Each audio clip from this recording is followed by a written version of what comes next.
एक पिता है और एक उसका बच्चा है। पिता बच्चे को पालता है, जिंदगी भर पालता है, लेकिन एक दिन ऐसा आता है कि उस बेटे को पिता का जिम्मेदारी लेनी पड़ती है, तो उसकी वो हालत होती है जो आज दिल्ली की केजरीवाल सरकार की हो रही है। जब तक लॉकडाउन नहीं था, ये दिल्ली के लोग एक पिता की तरह सरकार को पूरी तरह से अपनी कमाई, अपना टैक्स, वैट, जीएसटी सब कुछ दे देकर उस सरकार को पालकर मोटा कर रहे थे। लेकिन जिसे वो पिता बीमार हुआ, दिल्ली कोरोना वायरस, देश कोरोना वायरस, विश्व कोरोना वायरस से जूझ रहा है। आज उस सरकार की उस बेटे से उम्मीद की जाती थी कि अब वो पिता जो बीमार है, वो बेटा अब उसका ख्याल करे। लेकिन बेटे ने एक ही महीने में, जिस पिता ने उसकी जिम्मेदारी जिंदगी भर के लिए ली, आज वो बेटा, वो सरकार, वो मुख्यमंत्री दिल्ली का केजरीवाल ने उस पिता की उस बच्चे को जिम्मेदारी लेने से हाथ खड़े कर दिए हैं। दिल्ली सरकार ने कहा हमारा दिवालिया निकल गया है। सिर्फ 1 साल में हमें कर्ज लेना पड़ सकता है। दिल्ली सरकार कर्जे में डूबेगी। अभी दिल्ली की सरकार ने कहा है कि हम लोगों के बीच में जाएंगे। क्यों जाएंगे? आपके मुफ्त बिजली, पानी, बेटियों को बसों में मुफ्त के सफर, बसों में मार्शल्स लगाए हुए थे, वो सब खत्म कर देंगे, क्योंकि अब पैसा नहीं है। सिर्फ 1 महीने में ये वो नालायक बेटा है, ये वो नालायक सरकार, नालायक मुख्यमंत्री है जो 1 महीने भी अपने दिल्ली के लोगों की देखभाल नहीं कर पा रहा, उसको चला नहीं पा रहा है। एक माँ भी होती है ना, अगर आपके सबके घर में पिता कमाता है या आप कमाकर अपनी बहू बेटियों के हाथ में रखते हैं, तो वो भी कुछ ना कुछ बचा लेती हैं। और जब पिता की नौकरी चली जाती, पिता बीमार हो जाता है, तो वो आपकी बहन, बेटी, बहू कहती है चिंता मत करिए, आप चिंता मत करिए। अगर इस महीने आप कुछ कमा नहीं पा रहे हैं, आपका स्वास्थ्य ठीक नहीं है, चिंता मत करिए, मैंने बुरे समय के लिए कुछ बचा कर रखा हुआ है, जिससे मैं घर 1 महीना राशन चला लूंगी। लेकिन दिल्ली की सरकार ने हाथ खड़े कर दिए हैं। केजरीवाल सरकार ने, मालूम है, इस लॉकडाउन के दौरान ही 300 करोड़ किस पे खर्च किया है? विज्ञापनों पर, टीवी की एडवर्टाइजमेंट्स पर। हर जगह देखिए आपको लगातार प्रेस कॉन्फ्रेंस, टीवी एड देते हुए आपको पिछले कुछ दिनों में केजरीवाल सरकार बड़े बड़े प्रचारों में, विज्ञापनों में, अखबारों में, इश्तिहारों में दिखेगी। 300 करोड़ रुपया खर्च किया। और आज वसूली कैसे कर रहे हैं? 2 तरीकों से। शराब के ठेकों को खोल दीजिए, सारी शराब की दुकानें खोल दीजिए जो कल खुल गई हैं। और केजरीवाल सरकार देखकर बहुत गदगद हुई कि सारे नियमों की धज्जियां उड़ाते हुए दिल्ली के लोग सारी शराब, दरियागंज की तस्वीरें देखी, कहां की तस्वीरें नहीं देखी, कि लॉकडाउन पूरा जैसे धज्जियां उड़ा दी गई। कोई social distancing, mask, hand glove, sanitization कुछ नहीं। गदगद थी दिल्ली की सरकार देखती हुआ, इतने लोग शराब खरीदने के लिए सरकारी दुकानों पर आ रहे हैं। बस अब कमाई का समय शुरू हो चुका है। लोगों को मौत के मुंह में धकेल कर आप इन शराब से कितना रेवेन्यू कमाएंगे, ये दिल्ली के लोगों के ऊपर छोड़ रही हूं, मैं कुछ नहीं कह रही हूं। और आज पता लगा है कि पूरे देश में कहीं पर भी किसी भी राज्य सरकार ने, कांग्रेस की सरकार है, कहां? पंजाब, छत्तीसगढ़, राजस्थान, पांडिचेरी, किसी ने पेट्रोल डीजल के दाम 1 रुपए नहीं बढ़ाकर लोगों के ऊपर बोझ डाला। लेकिन दिल्ली की केजरीवाल सरकार ने पहला रास्ता निकाला, शराब की दुकानें खोल दो। दूसरा रास्ता निकाला, पेट्रोल और डीजल के दामों को बढ़ा दो। आज डीजल 7 रुपए 10 पैसे महंगा कर दिया गया है, जो 72 रुपए के करीब पहुंच रहा है। और वही पेट्रोल को 1 रुपए 70 पैसे महंगा कर दिया है, जो 70 रुपए के करीब पहुंच गया है। 1 लीटर पेट्रोल अगर स्कूटर और बाइक वाला गरीब दिल्ली का आम आदमी अगर जाएगा कि लॉकडाउन खुल जाए, कोई काम धंधा कर ले, तो सबसे पहले उसको 2 लीटर पेट्रोल के लिए भी 140 रुपए देने पड़ेंगे। कितना बचा रहे हैं और कितना खर्च कर रही है केजरीवाल सरकार आपसे? कितना आपकी डकैती आपके जेबों पर डाल रही है? बोझ जनता पे क्यों? पीस तो जनता रही। और अभी पता लगा कि तिलक नगर के दिल्ली सरकार के क्वारंटाइन होम, जहां पर कोरोना पीड़ितों को इलाज के लिए रखा गया था, वहां से लगभग तिलक नगर से खबर आई है 27 कोरोना पीड़ित भाग निकले हैं। केजरीवाल की वर्ल्ड क्लास सुविधाएं थी, अगर उन कोरोना पीड़ितों को जो कोरोना पॉजिटिव थे, तो क्यों आज तिलक नगर के स्कूल की दीवार फांद कर वो सारे भाग गए और कहां गए नहीं मालूम है। और आपको पता है क्यों 1 मीटर की दूरी रखी जा रही है, क्यों हाथ मिलाने से मना किया जा रहा है, क्यों हाथ धोने को कहा जा रहा है, क्यों मास्क लगाने को कहा जा रहा है, क्यों ग्लव्स? क्योंकि ये बीमारी तेजी से फैल सकती है और उसके बाद सीधा मौत के कगार पर, वेंटिलेटर के ऊपर। समझिए, दिल्ली के लोगों को कहूंगी, समझिए। हाँ, हम कांग्रेस हैं, हमारा एक विधायक एक सांसद नहीं है दिल्ली में, हमारी देश दिल्ली में सरकार नहीं है, लेकिन हम कांग्रेस एक मजबूत विपक्ष बनाकर दिल्ली की जनता की आवाज बनकर जरूर बोलेगा। कमाई का दारू की दुकानें खोलना, और आज पता लगा दिल्ली सरकार को कल, अरे इतनी दारू की ठेकों पे भीड़ आ गई, कुछ कमाई और बढ़ाओ। कैसे बढ़ाए? अब दुकानें तो और बढ़ नहीं सकती एक दिन के अंदर, तो ऐसा करिए हर दारू पर 70% बढ़ोतरी कर दीजिए। क्या हुआ? आज दारू दिल्ली सरकार को 70% बढ़ाने के बाद और मोटे मुनाफे पर मिल रही है, पर भीड़ कम हुई? नहीं कम हुई। लोग बेरोजगार हैं, 40 दिनों से घर बैठे हैं। ये पैसे वालों की बात नहीं कर रही हूं मैं, ये उस गरीब मजदूर आम आदमी की बात कर रही हूं जो दिहाड़ी मजदूर है, जो रोज कमाता है, रोज खाता है।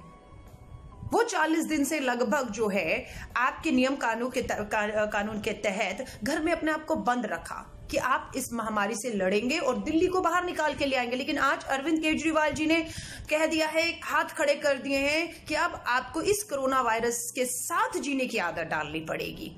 उनके पास कोई आप इसका इलाज नहीं। आप बीमार होंगे, 30-35 हजार अस्पताल तैयार है, बिस्तर तैयार है, वेंटिलेटर तैयार है, आपको उसमें ले जाया जाएगा।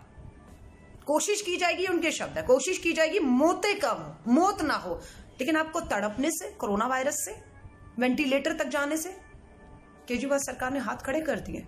ऐसा नहीं है कि केजरीवाल सरकार चाहे तो नहीं कर सकती। न्यूजीलैंड के प्रधानमंत्री का आज इंटरव्यू आया। न्यूजीलैंड ने कोरोना वायरस पे जीत हासिल कर ली है। पिछले 4 दिन से न्यूजीलैंड में एक भी कोरोना वायरस का नया केस नहीं आया। इस समय अस्पताल में न्यूजीलैंड में मात्र 3 पेशेंट पूरे न्यूजीलैंड में बाकी बचे। लेकिन दिल्ली के हालात क्या हैं, देश के हालात आज में बताते हैं कि दिल्ली नहीं देश के अंदर 4,000 24 घंटों के अंदर 4,000 कोरोना वायरस के पीड़ित और आ गए हैं। 24 घंटे में 4,000 पीड़ित बढ़े हैं और कम से कम 200 लोगों ने 24 घंटे में अपनी जान गंवा दी है। अपनी जान से हाथ आप सभी लोगों को कहूंगी, दिल्ली की केजरीवाल सरकार ने पूरी तरह हथियार डाल के शराब की दुकानों को खोलते हुए, पेट्रोल डीजल के दाम बढ़ाते हुए उस गरीब आम जनता जो बेरोजगार है, जो घरों में है, जिसका रोटी खाना मुश्किल हो चुका है, उसके लिए बेहतर होता कि अब सोशल डिस्टेंसिंग के नियमों को तय करते हुए जितनी उद्योग इंडस्ट्रीज है, जितनी भी आपकी ऐसे हैं जहां पर लोगों को दोबारा रोजगार मिल पाता, ऐसी इंडस्ट्री, ऐसे उद्योग, ऐसी आपको चीजें खोलनी चाहिए थी जिससे नौकरी भी मिलती, आय भी आती, सोशल डिस्टेंसिंग भी होती और कमाई भी होती, सरकार को जीएसटी कहें या टैक्स भी आता। लेकिन नहीं, सरकार ने सबसे आसान और तुरंत पैसा कैसे आएगा, वो 2 चीजों से, शराब से और पेट्रोल डीजल के दाम बढ़ाकर, और दोनों का खामियाजा दिल्ली और देश की आम जनता को भुगतना पड़ रहा है। मैं आप सभी से हाथ जोड़कर कहूंगी, कांग्रेस की सरकारें केंद्र सरकार से बिल्कुल लड़ रही हैं, अपना हक मांग रही हैं। जो सेंट्रल जीएसटी जाता है टैक्स राज्य सरकारों से केंद्र को, और केंद्र वापस उसको राज्य को देती है। हमारी सरकारें, कांग्रेस की सरकारें पंजाब, छत्तीसगढ़, राजस्थान, पांडिचेरी लड़ रही है अपने हक, अपने लोगों के हक अधिकारों के लिए। उन्हें पैसा, उन्होंने पेट्रोल डीजल के दाम नहीं बढ़ाए, पर केजरीवाल सरकार ने क्या किया? क्या वो दिल्ली के लोगों के लिए केजरीवाल मोदी शाह की जोड़ी को ललकारते हुए उनसे लड़ रहे हैं, उनसे दिल्ली वालों का हक मांग रहे हैं? नहीं, उन्होंने शराब की दुकानें खोल दी, सोशल डिस्टेंसिंग की धज्जियां उड़ रही हैं। और मैं दिल्ली वालों को आगाह कर रही हूं, आपकी जान है। घरेलू हिंसा के मामले आ रहे हैं, जब से शराब की कल से दुकानें खुली हैं, लोग शराब पी पी के घरेलू हिंसा, बचा खुचा पैसा किसी तरह ले जाकर शराब पीकर वापस अपने घर में मार पिटाई, वो सब चीजें हो चुकी हैं। 40 दिन में दिल्ली वालों ने ये दिखा दिया था कि वो शराब के बिना रह सकते हैं, क्योंकि 40 दिन दिल्ली के लोग रहे थे शराब के बिना। अगर और भी ये कुर्बानी अगर उनको देनी पड़ती तो वो देते, जिनको लत है वो छोड़ सकते थे, छूट रही थी बहुत लोगों की, लोग रह सकते थे। पर दिल्ली की सरकार दिल्ली की सरकार शराब के बिना नहीं रह पाई, उसे लत हो चुकी है, उसे शराब से कमाना है, उसे पेट्रोल डीजल से कमाना है, उसको उद्योग इंडस्ट्री सोशल नॉर्म्स के साथ नहीं खोलना है। हथियार डाल चुके हैं, हार मान चुके हैं और सारा बोझ दिल्ली के आम गरीब मजदूर किराएदारों पर आ रहा है। मैं आप सभी से हाथ जोड़कर कहूंगी, दिल्ली की कांग्रेस चाहे सोनिया गांधी जी हो, जब पता लगा कि मजदूरों के लिए जो ट्रेन चलाई जा रही है, भारत की केंद्र की मोदी सरकार रेल मंत्रालय पूरे टिकट के पैसे वसूल कर रहा है। लोग आए थे केजरीवाल सरकार के पास भी, हमें हमारे घरों में भेज दीजिए, स्पेशल ट्रेन दिल्ली से भी चलवाइए, हम अपने राज्यों में पहुंच जाएं। लेकिन केजरीवाल सरकार ने हाथ खड़े कर दिए। वहीं अगर आप राजस्थान देखेंगे, पंजाब देखेंगे, केंद्र सरकार से लड़कर कांग्रेस की सरकारें वहां के लोगों का, मजदूरों का, गरीबों का हक छीन रही हैं। बिल्कुल छीन कर केंद्र सरकार से वहां की कांग्रेस सरकारें लोगों का हक ला रही हैं, उन्हें ट्रेनों में बिठाया जा रहा है। केंद्र सरकार पूरी टिकट वसूल कर रहा था। रेलवे मंत्रालय, जब ये बात सोनिया गांधी जी को पता लगी, उन्होंने हम कांग्रेस के लोगों को कहा, कांग्रेस प्रदेश कांग्रेस की इकाइयों को कहा कि गरीब मजदूर के किराए आप भरिए। हम तैयार हो गए। 2-4 लोगों ने मुझे भी कहा कि हमें भी मजदूर हैं, वापस जाना है, हमारे पास पैसा नहीं है बस और ट्रेन का। उनकी टिकट हम लोग भर रहे हैं, हमें फर्क शायद ना पड़े, 500, 700, 1000 की टिकट हम भरेंगे, क्योंकि ये आदेश कांग्रेस के अध्यक्ष श्रीमती सोनिया गांधी जी का हुआ है। केंद्र सरकार ने जब सोनिया गांधी जी के इस मास्टर स्ट्रोक को देखा कि लोग सराह रहे हैं कि भारत की मजबूत एक मोदी सरकार जो 65,000 करोड़ रुपया अपने पूंजीपति मित्रों का, नीरव मोदी, मेहुल चोकसी, सबका माफ कर सकती है, 65,000 करोड़ रुपया माफ कर सकती है। 8,000 करोड़ के मोदी जी अपने लिए नए वायुयान, हवाई जहाज विदेश जाने के लिए खरीद सकते हैं। नमस्ते ट्रंप पर अहमदाबाद में मात्र एक दिन के लिए 100 करोड़ खर्च कर सकते हैं। तो क्या केंद्र की मोदी सरकार मजदूरों को निःशुल्क मुफ्त ट्रेनों से उनके गृह राज्य नहीं भेज सकती थी? भेज सकती थी, उसके लिए नियत चाहिए, जो नियत नहीं थी।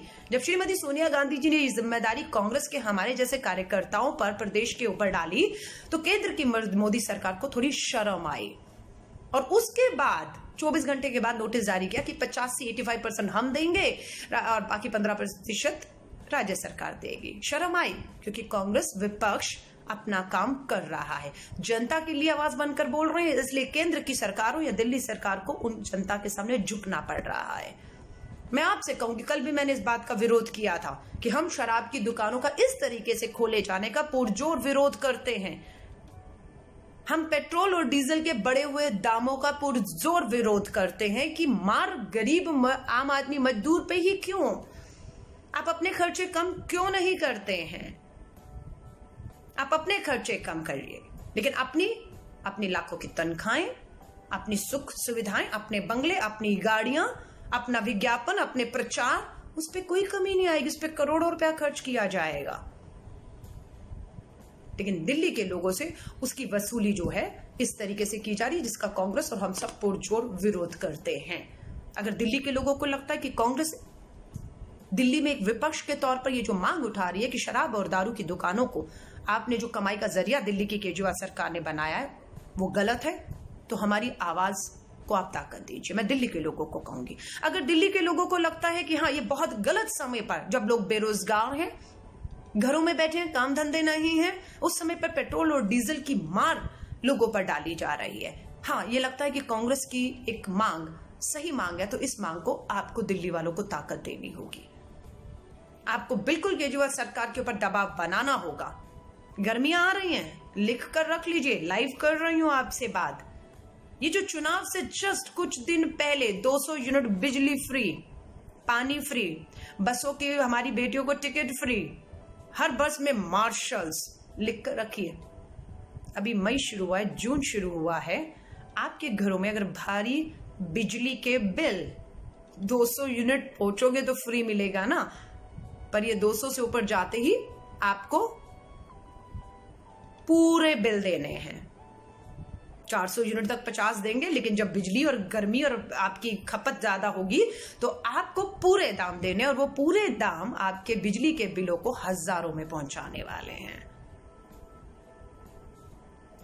आपके बसों के मार्शल्स, जो हमारे सिविल डिफेंस के बच्चों को लगाया गया था, जस्ट चुनाव से पहले सबको बिठाया गया और 15, 17, 18 हजार न्यूनतम मजदूरी सबको प्रतिदिन प्रति महीना मिल रही थी। अब मैं उन बच्चों से कहूंगी, लॉकडाउन लगभग खुलते ही आपको वापस मार्शल बसों में लगाया गया या नहीं लगाया गया, ये आपकी नौकरी आपके सब खा गए।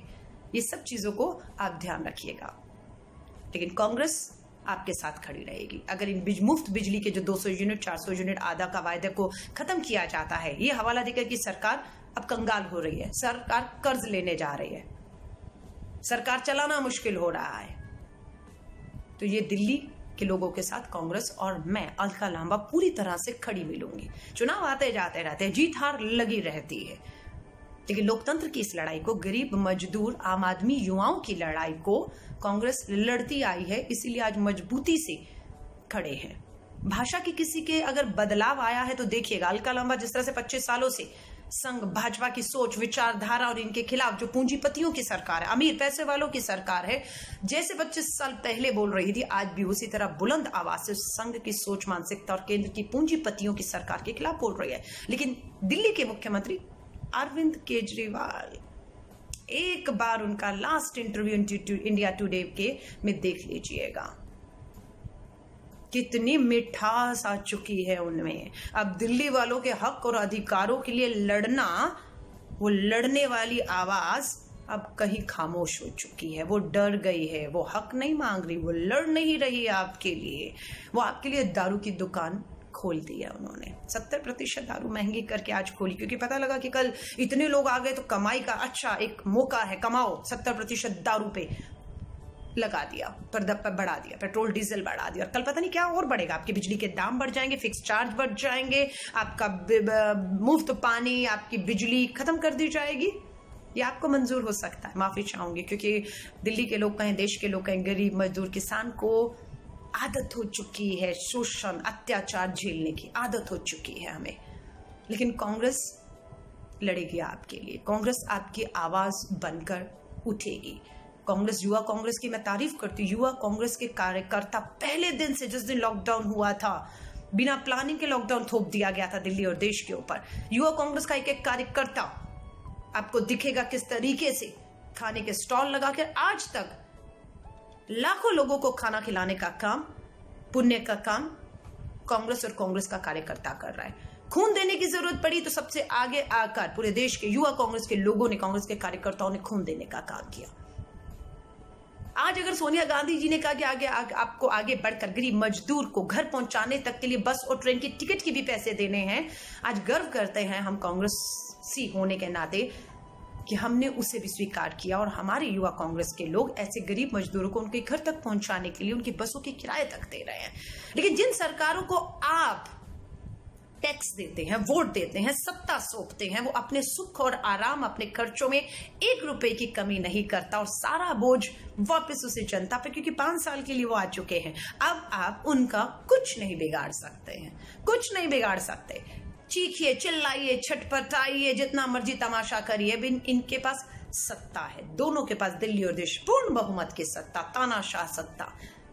अब इनको परवाह नहीं है। पर आम गरीब मजदूर किसान के घुटन के कहते हैं ना, उनके सामने घुटनों के ऊपर लाकर कांग्रेस दिखाएगी। कांग्रेस आपकी आवाज बनकर गूंजेगी, और हाँ, वही मांग कर रही हूँ। शराब के, दारू के ठेकों को जिस तरीके से खोल दिया गया, वो आपको और हमें दिल्ली को मौत के मुंह में धकेल रहा है। पेट्रोल डीजल के बढ़ते हुए दामों को हमें वापस लेने के लिए दबाव बनाना होगा। हमें उद्योग धंधे, रोजगार, काम धंधे, कमाइयों के साधन खोलने का दबाव दिल्ली की केजरीवाल सरकार पर बनाना होगा।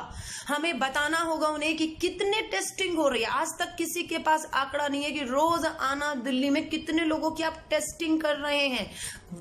वायदा था केजरीवाल का, हर रोज 1000, महीने में 30,000 लोगों की टेस्टिंग होगी। झूठ, झूठ। मुझे नहीं लगता कि दिल्ली के अंदर रोज आना 100 लोगों की भी टेस्टिंग हो रही होगी। सरकारी कर्मचारी, स्वास्थ्यकर्मी हो, पुलिस हो, हमारे जितने स्वास्थ्यकर्मी हैं, सबकी मेहनत पे पानी फेर दिया केजरीवाल सरकार ने। जिस तरह से दारू के ठेके खोले उन्होंने, जिस तरह से आपने देखा तिलक नगर से आपके जो है वो क्वारंटाइन किए हुए कोरोना पॉजिटिव जो है लोग, वो भाग गए हैं वहां से। हम सबकी जान खतरे में, मैं आप सबसे कहूंगी। जिसके परिवार का जाएगा या जिसका परिवार का एक भी शख्स वेंटिलेटर पे तड़प रहा होगा ना, वो उसी को देखना, सहना, महसूस करना इस पीड़ा को। इन सरकारों को कोई फर्क नहीं पड़ेगा। इन्हें सिर्फ अपनी सत्ता, अपनी कुर्सी बचानी है। अपनी सुख सुविधाओं में 1 रुपए की कटौती ये नहीं कर रहे हैं और दिल्ली की जनता पर बोझ है। उम्मीद करती हूँ आप कांग्रेस की, दिल्ली कांग्रेस की इस आवाज के साथ मजबूती से खड़े रहेंगे, पूरा साथ देंगे कि शराब के, दारू के ठेकों को बंद करके टेस्टिंग शुरू की जाए, इलाज शुरू किए जाएं, पूरी सुविधाएं लोगों को दी जाएं और पेट्रोल डीजल के साथ दामों को वापस लेने के साथ लोगों के रोजगार, काम धंधे, कमाइयों के ऊपर दिल्ली की सरकार सोचे, ना कि केंद्र की भाजपा सरकार की कठपुतली बनकर दिल्ली की केजरीवाल सरकार अब मौन होकर मात्र उनके इशारों पर जी हजूरी करते हुए आपको और हमें दिखे। लड़ना होगा आपको और हमें। मेरी शुभकामनाएं आप सभी के साथ है।